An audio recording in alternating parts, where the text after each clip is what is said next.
Jemi kthyer sërish, do flasim për zhvillimet në Kosovë dhe jo vetëm, dhe kam kënaqësi të kem kolegun Denion Drenika. Denion, të përshëndes, faleminderit që bashkove.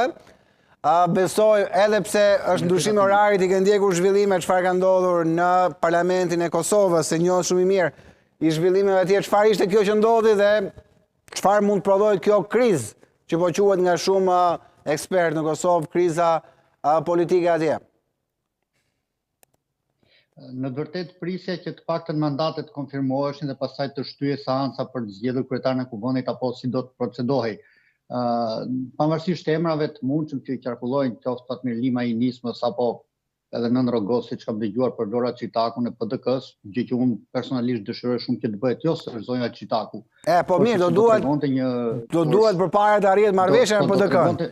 Nuk kemi në ato kushte akoma. Padyshim, po do të ishte një dorështrirje shumë e mirë për treguar njësimin e faktorit politik, pavarësisht ndasive që ka dhe mendos se ç'mund të ndodhet te ne, pra në Shqipëri, nëse PS-ja apo PD-ja do të propozonin kundërshtar ajtëesëm sa që janë ata atje. Megjithatë kjo është në klap hap dhe mbyll. Pra besoj se kjo është një krizë që unë do të vërtet duket se e prisja e thash, por ndoshta me ndërhyrjen e presidentes, ndoshta me një tryezë që mund të thirrën partitë të kaloj besoj për seancën e javës së ardhshme. Kam besim të nuk e ndjes Denion, edhe kjo është një gjë që duhet sqaruar, sepse drejtuesi i seancës e tha që do drejtohen presidentes, por më pas ekspert ndryshëm dhe njohës ligjit thanë që nuk ka pse, sepse është me ligj tashmë seanca mblidhet çdo 48 orë. Kështu që ndoshta të ende do kemi një seancë, do duhet kemi seancë sipas ligjit. Po. Unë nuk ju mbështeta ligjit, po i mbështeta mundësisë për t'i thirrur palët në tryezë që në seancën e ardhshme të ketë mundësi për një zgjidhje. Pra me ligj unë jam dakord që kalon edhe te ne presidenti kalon ja 3-4 raunde dhe shkon as kush votohet cili do që ka shumicën.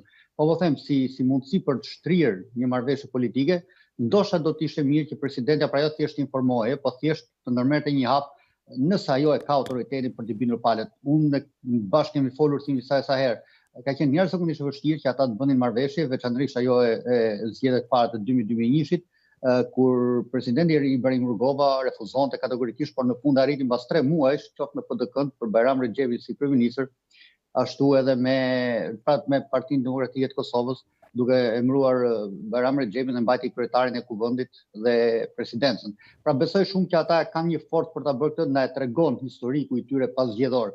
Pra është një çast kur ata mund ta bëjnë. Ndasit janë vërtet mëdha, por nuk është a mund ta bëjnë? A mundet, a duan ta bëjnë? Është kjo çështje tani. Po.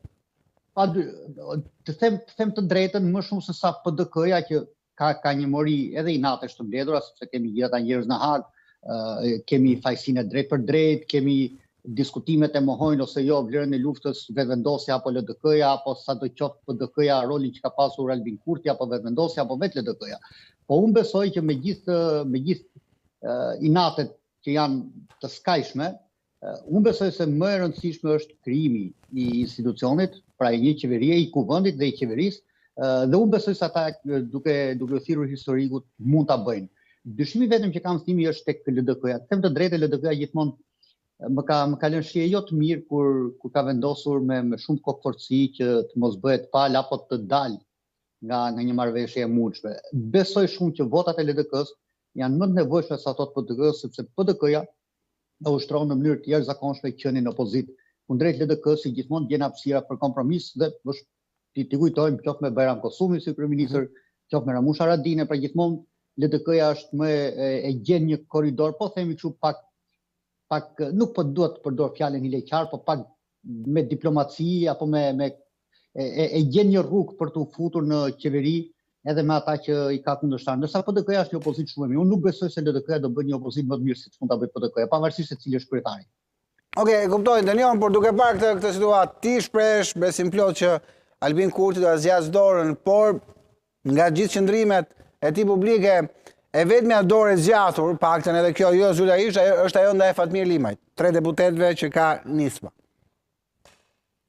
Me paktën atë që thuhet media me idenë dhe propozimin për të bërë kryetari i kuvendit.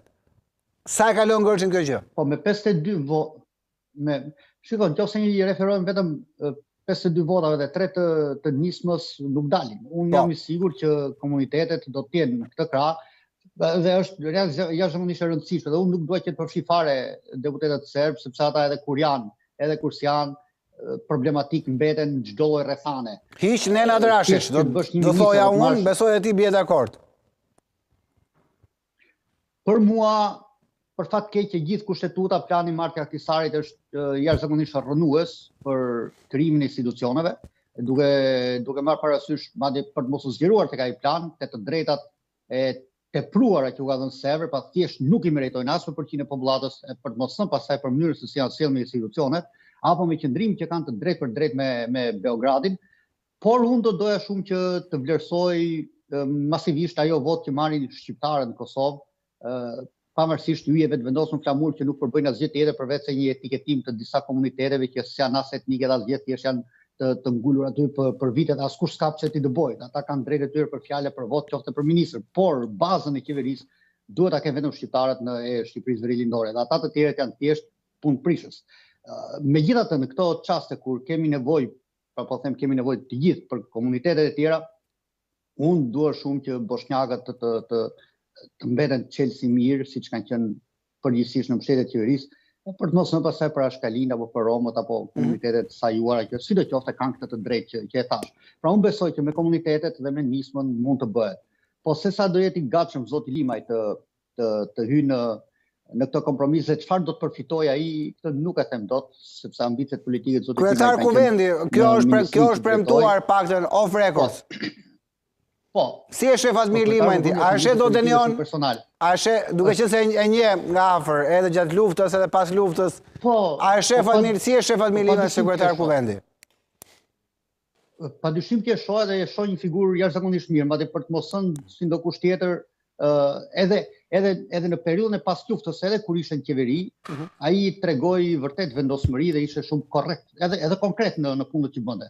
Mos harrojmë që aeroporti Adem Jashari nga miliona euro që jep e qeveria filloi të fusë miliona euro në buxhetin e shtetit, dhe është nuk them fal Fatmir Limaj, po them edhe fal punës që ai bëri në Ministrinë e Transportit.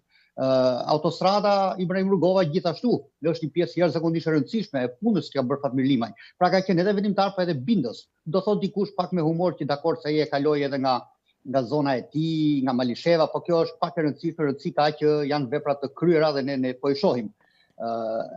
Vjen nga një shkuar jashtëzakonisht e mirë, madje shumë autoritar edhe gjatë periudhës luftës, por edhe më mbrapa dhe ballhapur edhe ndaj sulmeve, si nga gjykata e Hagës e sajuar për të akuzuar shqiptarët, ashtu edhe nga akuzat e ndryshme për korrupsion.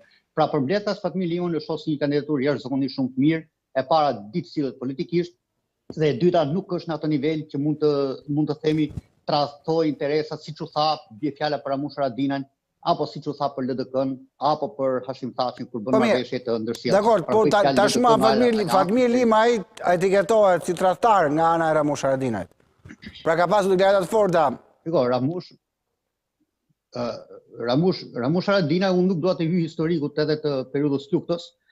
Akuzat për tradhti apo për nxitim në hapa të ndërmarrë nga palët kanë qenë vazhdueshme, po nuk besoj se është tradhti ky është qeveri, sikurse nuk ishte tradhti kur Ramush Haradinaj u bën në mënyrë befasishme me LDK-n. Edhe ai për një post kryeministri u bë, dhe pavarësisht se ishte kryeminist shumë i mirë. Apo edhe kur PDK-ja ndërmori hapa të tij të ngjashëm. Bie fjalë me Bajramën Xhepi që për mua ka qenë një koalicion shumë i mirë, edhe domethënë se si mund të afroheshin dy palë jashtëzakonisht kundërshtare, pra bëj fjalë për koalicionin e parë. Pra unë nuk besoj se duhet flitet për tradhti kur interesi kryesor është krijohet një qeveri, krijohet kuvend institucionet, dhe siç e tham edhe herën e kaluar, timi nuk është asnjë problem nëse ju nuk pajtoheni, shkojmë zgjedhje të reja. Problemi këtu mbetet nëse Albin Kurti do të jetë i gatshëm ta riprovojë veten, gjithnjë nëse ky koalicion i mundshëm nuk shkon mirë, pra nëse do të krijojë probleme rrugës deri në zgjedhjen e presidentit. E kuptoj, Denion, duke parë e përjashtoj tërësisht çështjen e tradhtisë. E kuptoj. Me gjithë skenaret e mundshëm, kjo qeveri i reziston dot një vit deri në zgjedhjen e presidentit apo jo? Sepse momentin e zgjedhjes presidentit nuk e diskutojmë. Është tjetër diskutim ai. Do të jenë apo jo 2/3 se çfarë mund ndodh, por nëse miratohet në ditën vijim qeveria, a mund të rezistojë një vit? Një vit është një kohë mjaftueshme për të gjetur marrëveshje me një palë tjetër politike, pra të marrim mirë qenë se do ty nisma. Pra përgjetur për presidentin qoftë LDK-n apo qoftë PDK-n. Unë besoj se është vërtet një kohë mjaftueshme. Nuk dua të bëj një paragjykim për grupimin e presidentes Vjosa Osmani, sepse edhe fuqia e saj si udhëheqëse guxos është më e rëndë, është presidente, pra nuk besoj se ka të njëjtën fuqi që kishte kur lidhi aleancën me Kurtin. Por unë besoj shumë që për një vit ka mundësi të mëdha për të shtyrë në 4 vjet. Pastaj të mos harrojmë që qeveria gjithmonë të jep përparësi, nuk po them do blesh deputet, po për të shitur për vlerë interesat të grupime ndryshe politike, kjo mund të ndodhë. Nuk mjafton që ti t'javësh një rrugë apo një tender apo një prokurim dikujt, mjafton që të sillesh mirë politikisht, mjafton që të ofrosh një hapësirë komunikimi dhe dialog të mirëqen, që kur shkoj ke presidentja për të biseduar apo pra bëj fjalë te presidenti si detyrë, palët të jenë të bindura që kjo është në të mirë të vendit. Është shumë e lehtë të shohësh zgjedhje dhe ata kanë bërë disa herë dhe mësime të vazhdueshme kundrejt nesh kanë qenë zgjedhjet e mbajtura në verizimin e Shqipërisë. E kuptova. Ndërkohë, Denion, dalim pak tek zhvillimet në Amerikë. E mbyllim se do kemi mundësi të flasim sërish për ato çfarë më ndodh në Amerikë me këto tarifat, një herë vendosje, një herë pezullohen, si është situata, më trego pak. Në fakt ka zëra që presidenti Donald Trump përpiqet që të mbyll shpejt çështjet që janë. Nuk mund t'i them ngutje, po autoriteti i një shteti të fuqishëm ja lejon këtë. Është mirë që me Kinën apo me Bashkimin Evropian ka një lloj prirje, siç tha sekretari i Thesarit, që mund të arrijmë një marrëveshje të madhe me Kinën, menjëherë pasi Kina hodhi një ide për të hequr për të trashuar taksa, pra për të hequr plotësisht, apo edhe si Bashkimi Evropian që ka bërë një të gjë. Pra unë besoj se çështja e tarifave vërtet ka futur rreth 2 miliard dollar në ditë nga vendosja në buxhetin e shtetit, pra buxhetin federal. Unë nuk besoj se tarifat janë domethënie vetëm për një ekonomi duke futur 2 milion dollar në ditë. Amerika është shumë e madhe se sa të përfitoj vetëm 2 miliard dollar. Unë besoj se çështja e marrëveshjes është në radhë parë çështja e mbrojtjes interesave të Shtetit Bashkuara dhe veçanërisht kundrejt autoritetit që ka fituar Kina në tregti, veçanërisht duke lidhur me kanale Panamas dhe rrezikshmëria për të dalë në Arktik. Pra që janë dy çështje që presidenti Trump i ka theksuar pa kanali Panamas, Grenlanda apo Kanadaja. Natyrisht nuk po them që bëhet vërtet Kanada shteti 51, por thjesht ideja që ai do të sigurojë rrugët tregtare që mund të jenë në të ardhmen problematike për rëndësinë ekonomike të Shtetit Bashkuar. Okej, Denion, përpara se të përcjell se ti që ke angazhime, kemi një zhvillim fundit dhe di që ti je ekspert dhe ndjekë shumë mirë i këtyre zhvillimeve. FIFA ka gjobitur Federatën Shqiptare të Futbollit pas sjelljes diskriminuese të tifozëve shqiptar gjatë ndeshjes kualifikuese për botrorin 2026 ndaj Andorrës, e zhvilluar në stadiumin Arena Kombëtar 24 mars 2025.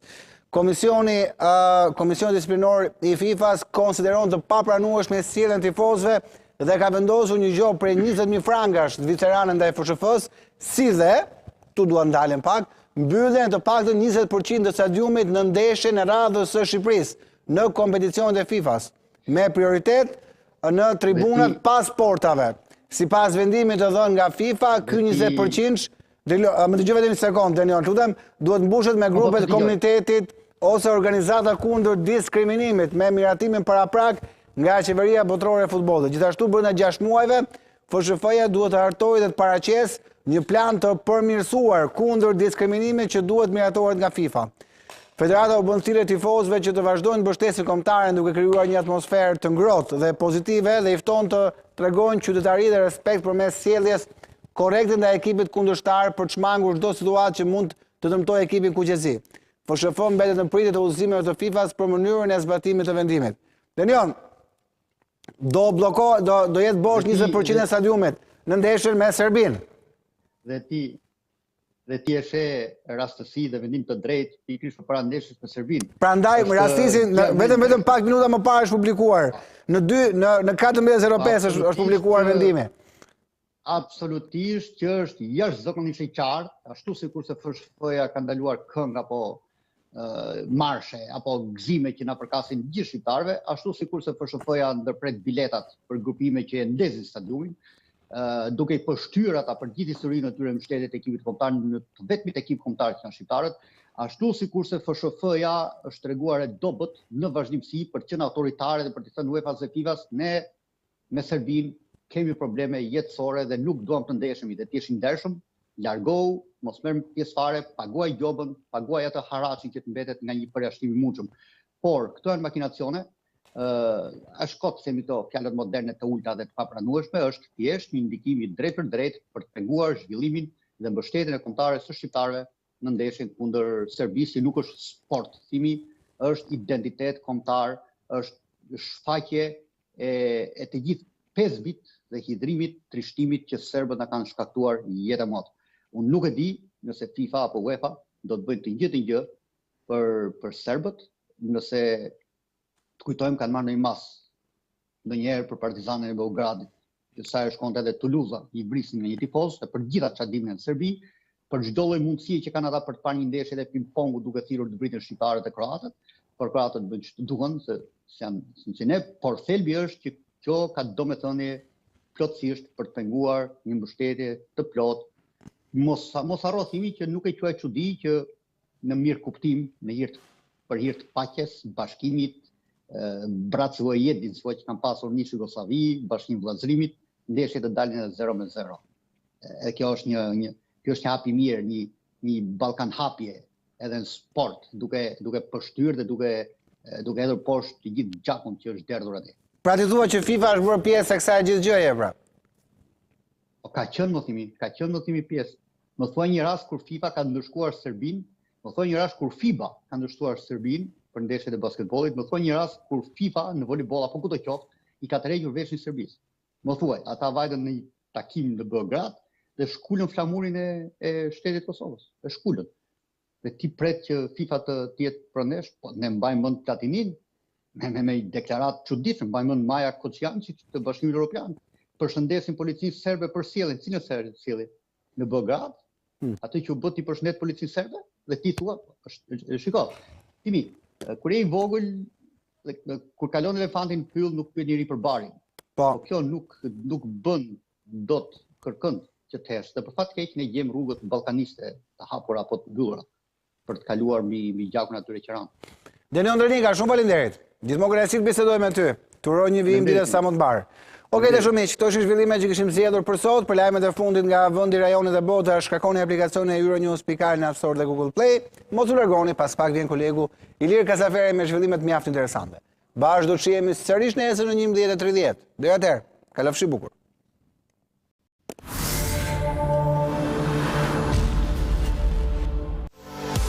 Shkarko tani